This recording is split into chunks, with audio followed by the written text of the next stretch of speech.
Hello everyone, কেমন আছো তোমরা? ভালো আছো তো? অনেক দিন আমি কোনো ভিডিও তোমাদের জন্য নিয়ে আসি না।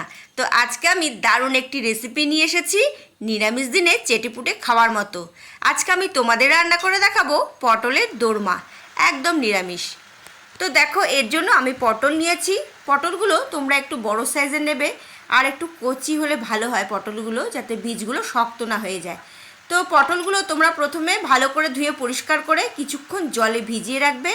এরপর পটলগুলো চেঁচে খোসা ছাড়িয়ে নিতে হবে। ঠিক আছে, আমি কিভাবে ছাড়ালাম তোমাদের দেখিয়েছি একটা ছুরির সাহায্যে, বা তোমরা চাইলে বটি দিয়েও চেঁচে নিতে পারো। তারপর দুদিকে মুখটা আমি খুব সামান্য কেটেছি, একদিকে একদম কম, একদিকে একটু বেশি। যেদিকে একটু বেশি রেখেছি সেদিক দিয়ে একটা চামচের সাহায্যে বীজ ভেতর থেকে ভালো করে বের করে নিলাম। তো তোমাদের দেখিয়ে দিলাম। তো দেখো, পটলের বীজগুলো বের করে নিয়েছি। একটা মিক্সিং জারে এই বীজগুলো নিয়ে নিলাম। নিয়ে নেব দুটো কাঁচা লঙ্কা, কুড়িয়ে নেওয়া নারকেল সামান্য। এবার আমি খুব ভালো করে পেস্ট করে নেব। এদিকে আমি কড়াই বসিয়ে দিয়েছি, দিয়ে দিলাম সামান্য সর্ষের তেল। গ্যাসের ফ্লেম মিডিয়াম রেখেছি। তেল গরম হয়ে গেছে। যে পেস্ট করে রেখেছিলাম সে পেস্টটা দিয়ে দিলাম।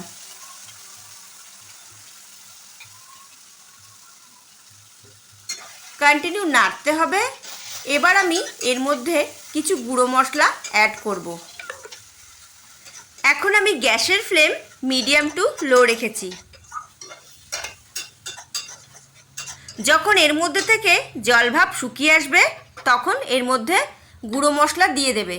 দিয়ে দিলাম হাফ চামচ লঙ্কার গুঁড়ো, হাফ চামচ হলুদ গুঁড়ো, স্বাদ অনুসারে চিনি, কিশমিশ ধুয়ে পরিষ্কার করে দিয়ে দিলাম। এখানে আমি হাফ টিস্পুন ধনের গুঁড়ো, হাফ টিস্পুন জিরের গুঁড়ো দিয়েছি, স্বাদ অনুসারে নুন, আর দিয়ে দিলাম এক চামচ আদা বাটা। ঝাল আর মিষ্টি তোমাদের টেস্ট বুঝে দেবে। এবার আমি সব মশলার সাথে ভালো করে কষিয়ে নেব। এর মধ্যে দিয়ে দিলাম পনির। সব কিছুর সাথে ভালো করে কষিয়ে নিতে হবে যতক্ষণ না পুর কড়াই থেকে ছেড়ে আসছে। এভাবেই কন্টিনিউ নাড়তে হবে। তো বন্ধুরা দেখো, পুর আমার একদম রেডি হয়ে গেছে। এবার আমি আঁচ একদম কমিয়ে দিলাম। একটা মশলা আমি পেস্ট করে রাখবো, চলো তোমাদের বলে দিই। তো দেখো, হাফ চামচ লঙ্কার গুঁড়ো, এক চামচ জিরের গুঁড়ো, স্বাদ অনুসারে নুন, স্বাদ অনুসারে চিনি, এক চামচ আদা বাটা। একটু জল দিয়ে গুলে রেখে দেব, তাহলে কি হবে, পুরো বাটা মশলার টেস্ট আসবে। এর মধ্যে দিয়ে দেব হাফ চামচ হলুদ গুঁড়ো, আবার একটু জল দিয়ে দেব। এই মশলাটা গুলে কিছুক্ষণের জন্য রেখে দিতে হবে। তো মশলা আমার একদম রেডি হয়ে গেছে, ওদিকে পুর তৈরি হয়ে গেছে। কড়াই পরিষ্কার করে বসিয়ে দিয়েছি, দিয়ে দিলাম সর্ষের তেল। এবার আমি পটলগুলো ভেজে নেব। ছড়িয়ে দিলাম ওপর থেকে সামান্য হলুদ গুঁড়ো, সামান্য নুন। এখন আমি গ্যাসের ফ্লেম মিডিয়াম রেখেছি। পটলগুলো কিন্তু আমি খুব ভালো করে ভেজে নেব। তো একেবারে সবগুলো পটল আমি কড়াইয়ে দেব না, এখন কিছুটা দিয়েছি, বাকিগুলো পরে ভেজে নেব। তোমরা নিরামিষ দিনে এই রেসিপিটা ট্রাই করতে পারো, খুব ভালো লাগবে। তোমরা যাকেই এইভাবে খাওয়াবে সেই তোমার প্রশংসা করতে একদম বাধ্য হবে। তো আজকে শনিবার, তো আজকে আমরা নিরামিষ খাই, তো আমি ভাবলাম চলো নিরামিষ একটা রেসিপি তোমাদের সাথে শেয়ার করি। তো দেখো, এদিকে পটল ভাজা হচ্ছে, ওদিকে আমি পুর ঠান্ডা করে রেখেছিলাম।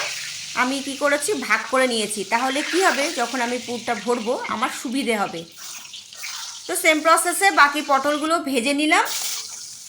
এবার আমি আলু ভেজে নেব। তোমরা কিন্তু এই রান্নাটা আলু ছাড়াও করতে পারো। তো আমি এখানে 5টা ছোটো মাপের আলু খোসা ছাড়িয়ে লম্বা করে কেটে নিয়েছি। দিয়ে দিলাম সামান্য নুন, দিয়ে দেব সামান্য হলুদ গুঁড়ো। আলুগুলো কিন্তু আমি 80% সেদ্ধ করে নেব। ঠিক আছে, আলুগুলো আমি এমনভাবে ভেজেছি যাতে আলুগুলো তেলেই সেদ্ধ হয়ে গেছে 80%। আর ওদিকে দেখো আমি পুর ভরে নিচ্ছি।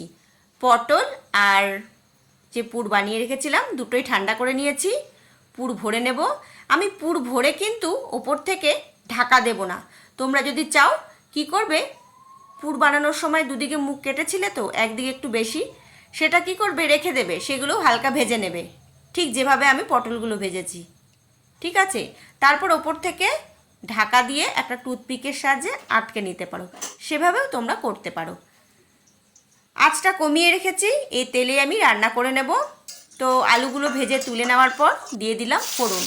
ফোড়নও দিয়েছি একটা শুকনো লঙ্কা, একটা তেজপাতা, এক টুকরো দারচিনি, দুটো লবঙ্গ, দুটো এলাচ।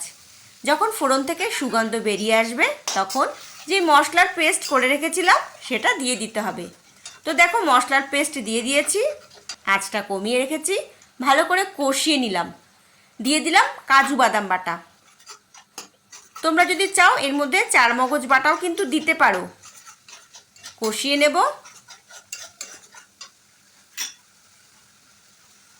দিয়ে দিলাম টমেটো সস 1 চামচ। তোমরা কিন্তু টমেটো সসের বদলে টমেটো ছোট করে টুকরো করে কেটে এই রান্নায় দিয়ে দেবে। আমার হাতের কাছে টমেটো নেই, তো আমি সামান্য টমেটো সস দিয়ে দিলাম।